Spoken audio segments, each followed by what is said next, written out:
Nag-viral po ako nung 2018 po yung sinasabi daw nila lookalike ni Jericho Rosales daw po. Then yung kinanta ko yung mga foreign song like I'd Rather, Incomplete, and Weak, pinagsama-sama ko. Nag-viral po ako nung 2010 na Rihanna po. Tapos nag-viral din po yung video ko 2011 Justin Bieber naman po ng Pampanga. 14 years old po nun ako.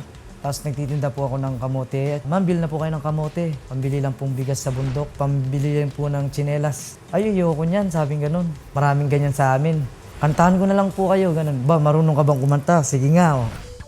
Sa pagkanta-kanta lang namin kahit saan-saan, nagigig na kami.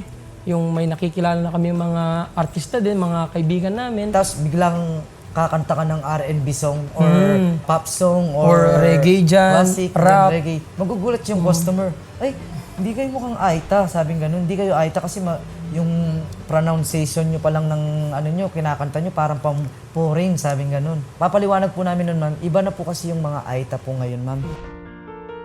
May nag-aral na po.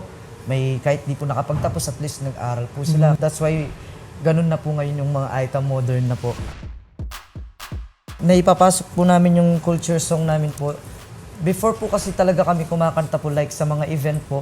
Tinatanggal yung native song. Native song namin. Like, para po pag kinanta mo kasi yung song na yun, parang nabibless po kayo. Tapos parang nawawala po yung problema nyo.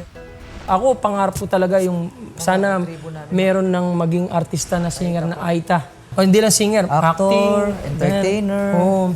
director. Pangarap po talaga namin yung mawala na yung discrimination sa amin, Apo. yung like racism or degrading. Itong pagtuntong namin dito sa The Voice, hindi lang po para sa amin to, sa mga nangangarap na kapwa namin mga Aita, hindi lang sa kapwa namin mga Aita sa buong Pilipinas. I know we had 110 tribes sa buong Pilipinas. Sa mga kapwa tribo namin dyan, subukan nyo yung pangarap nyo. Huwag kayong mahiya. Kami kasi talagang makapal na yung mukha natin, no? Ay, ikaw lang yun. Ay, sorry. Hindi ako.